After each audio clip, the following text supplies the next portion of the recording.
नमस्कार दोस्तों, ट्रिकी गुरु अमित गुप्ता के YouTube चैनल में आज आपका फिर से स्वागत है। दोस्तों आज हम आपके लिए लेकर आ गए हैं यूपी पुलिस 2022 की परीक्षा को ध्यान में रखते हुए हिंदी के अंतर्गत प्रत्यय और उपसर्ग के ऐसे प्रश्न जो यूपी पुलिस की विगत परीक्षाओं में पूछे जा चुके हैं। और यूपी पुलिस में विगत परीक्षाओं के प्रश्नों को रिपीट करने की परंपरा रही है और आपको यह भी पता चल पाएगा कि प्रत्यय और उपसर्ग से किस स्तर के और कौन से प्रश्न विगत परीक्षाओं में पूछे जाते रहे हैं।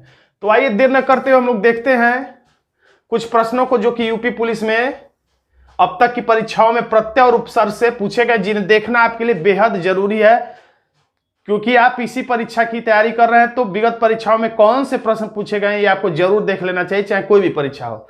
तो निर्गुण शब्द में उपसर्ग, आपको उपसर्ग और प्रत्यय में मतलब समझ में ही जानते ही होंगे। तो उपसर्ग का मतलब होता है शुरू में जुड़े और प्रत्यय का मतलब होता है, देखिए याद कभी कंफ्यूजन हो जाए तो ये देखिए य लास्ट में डबल है, इससे ये याद आ जाएगा कि लास्ट में जुड़ता है जो अतिरिक्त शब्द शब्दांश उसे प्रत्यय और शुरू में जो शब्दांश जुड़ता है उसे उपसर्ग कहते हैं। खैर ये आपको पता हो, फिर मैंने बता दिया।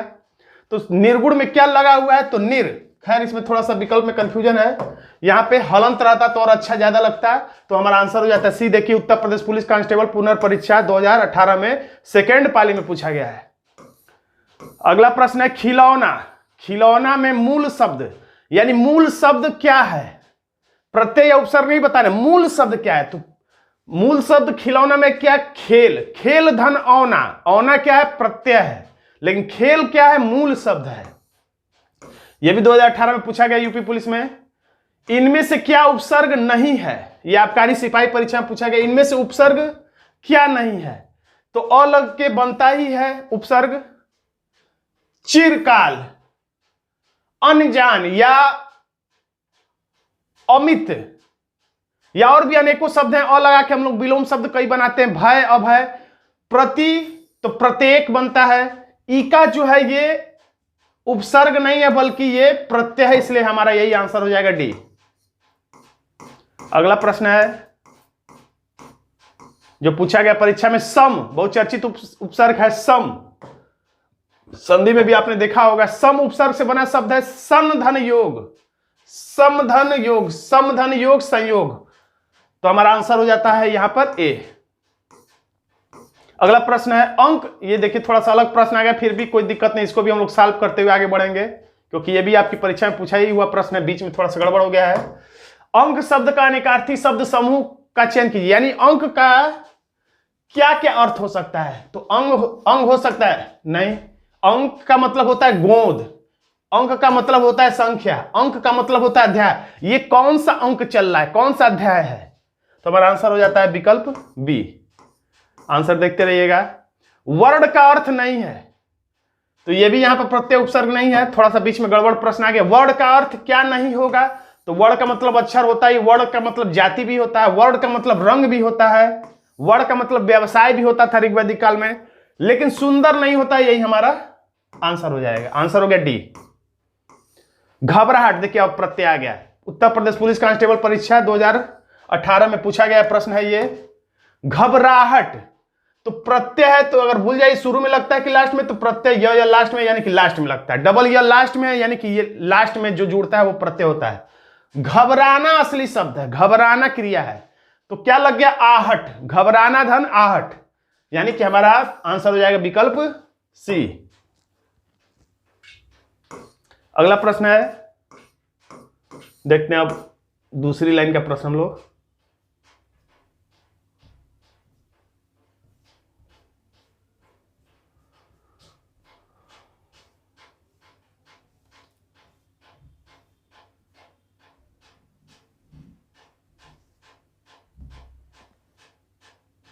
देखिए पक्षी पेड़ों पर अपना क्या बनाते हैं, तो ये भी प्रत्यय उपसर्ग से नहीं है, फिर भी हम लोग बता देते हैं। घोंसला को कहा जाता है नीड़, नीड़ मतलब होता है घोंसला, हमारा आंसर हो जाता है सी। अब देखिए यहां पे प्रत्यय उपसर्ग का प्रश्न है, थोड़ा सा इधर उधर प्रश्न है, खैर कोई दिक्कत नहीं।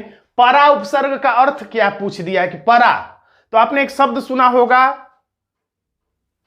परावर्तन, प्रकाश का परावर्तन, यानी जब प्रकाश पूरा पूरा लौट आए, तो परा का मतलब क्या होगा, उल्टा, यानी प्रकाश जब पढ़ करके उल्टा लौट आए, तो परावर्तन, तो उससे आप रख लीजिएगा परा मतलब उल्टा, हमारा आंसर हो गया विकल्प बी। उन्मेष किस उपसर्ग का प्रयोग हुआ है? उन्मेष में किस उपसर्ग का प्रयोग हुआ है? तो देखिए जो विकल्प दिया है उसके हिसाब से यहां पर हमारा आंसर हो जाता है विकल्प बी, उद्धन्मेष, उद्मेष, उन्मेष, उत्धन्मेष भी हो सकता है उन्मेष, लेकिन यहां विकल्प के हिसाब से द भी चलता है। अगला प्रश्न है, मिलाप में कौन सा प्रत्यय यानी कि क्या लास्ट में जुड़ा हुआ है? मिलाप, तो असली शब्द मिलना, मिल, मिल धन आप। देखिए बहुत लोग जो नहीं पढ़े रहते हैं वो मिल, मी धन लाप को टिक कर देंगे, तो ये एकदम गलत है। तो पढ़ना पड़ेगा मिल धन आप मिलाप, यानी स्वर सहित अलग करना चाहिए। इसके लिए मैंने ट्रिक बताया था, वो वीडियो है दूसरा। रंगीला शब्द में किस प्रत्यय यानी कि लास्ट में क्या जुड़ा हुआ है रंगीला में? तो असली शब्द है रंग, मूल शब्द है रंग, रंग धन ईला। तो यहां पर ई में क्या लगा है? बड़ी का मात्रा, यानी कि बड़ी की मात्रा ऐसे और ला, तो हमारा आंसर हो गया ईला, ये वाला नहीं, क्योंकि यहां पर बड़ी दिख रहा है इसलिए बड़ी ई वाला ला, रंगीला। आंसर हो गया डी।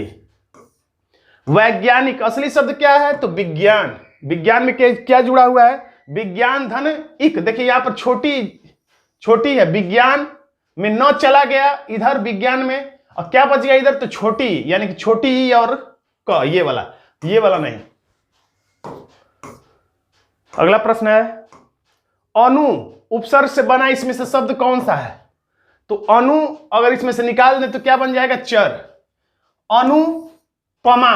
देखिए टूटने के बाद फूटना नहीं चाहिए, ये टूटने के बाद फूट जा रहा है। अनु निकाल देंगे तो पमा का मतलब कोई मतलब नहीं है, अनु निकाल दें तो तर, तर का कोई मतलब नहीं है, तो ये भी गलत है।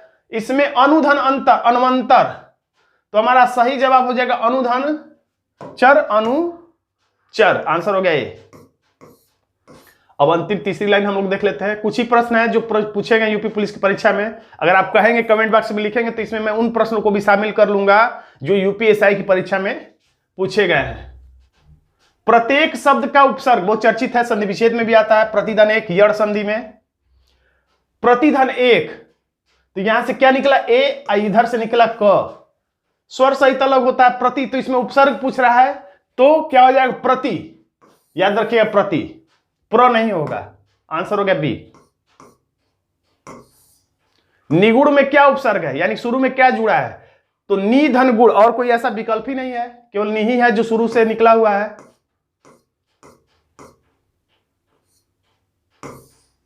अपमान में उपसर्ग यानी अपमान में शुरू में क्या जुड़ा हुआ है? तो अ नहीं, अप, अप धन मान, मान मतलब मान सम्मान, अप मतलब बुराई, बुरा मान, यानी हमारा आंसर हो जाएगा विकल्प डी। अगला प्रश्न, नीचे दिए गए शब्द में सही अर्थ का चयन कीजिए। तो ये खैर हम लोग के उपसर्ग प्रत्यय से नहीं जुड़ा है, फिर भी हम लोग इसको सॉल्व करके ही आगे बढ़ेंगे। अभिराम, अविराम, यानी कि श्रुति संभिन्नार्थक शब्द है। अभिराम मतलब होता है सुंदर, अविराम मतलब बिना विराम के यानी लगातार, यानी हमारा आंसर हो जाएगा विकल्प डी। खैर हम लोग प्रत्यय उपसर्ग देख रहे हैं, ये भी अलग आ गया, ये भी श्रुति संभिन्नार्थक का शब्द इसमें आ गया। खैर इसको भी जल्दी जल्दी सॉल्व कर लेते हैं। कंफ्यूज होइएगा तो अली एक है, एक आली या अली लिखा रहता है, तो बड़ी का मात्रा रहेगा, तो बड़ी का मात्रा रहेगा यदि, तो रट लीजिए बड़ी क्या होता है? बड़ी सहेलियां होती हैं या सखी बड़ी होते हैं, सखियां जो हैं बड़ी होती है। भौरा हमारे लिए बड़ा थोड़ी, हमारे लिए तो बड़ा हमारी सखी है, तो यानी सखी दूसरे बड़ी का मात्रा रहे तो सखी, और छोटी वर्ग का मतलब हमारा हो जाएगा अली मतलब भौरा, यानी आंसर यहां भौरा और इधर सखी चाहिए। आंसर हो गया बी। अगला प्रश्न भुलक्कड़। देखिए अब हम लोग अपने टॉपिक पे आ गए। भुलक्कड़ में क्या प्रत्यय है, यानी कि प्रत्यय मतलब लास्ट में क्या जरूरत है? असली शब्द है भूल, भूल में क्या स्वर सहित निकालेंगे तो भूल धन अक्कड़। पियक्कड़ में क्या निकला है? तो पियक्कड़। भुलक्कड़ हो या पियक्कड़ हो या रुअक्कड़ हो, तो इसमें हमारा आंसर निकलता है सी। छोटा सा नन्हा सा वीडियो आपको कैसा लगा कमेंट बॉक्स में जरूर लिखिएगा। वीडियो अच्छा लगा तो वीडियो को लाइक कर दीजिएगा, इसे अपने दोस्तों में शेयर कर दीजिएगा। चैनल पर नया है तो यूपी पुलिस की तैयारी के लिए चैनल को सब्सक्राइब जरूर कर लीजिएगा। धन्यवाद दोस्तों।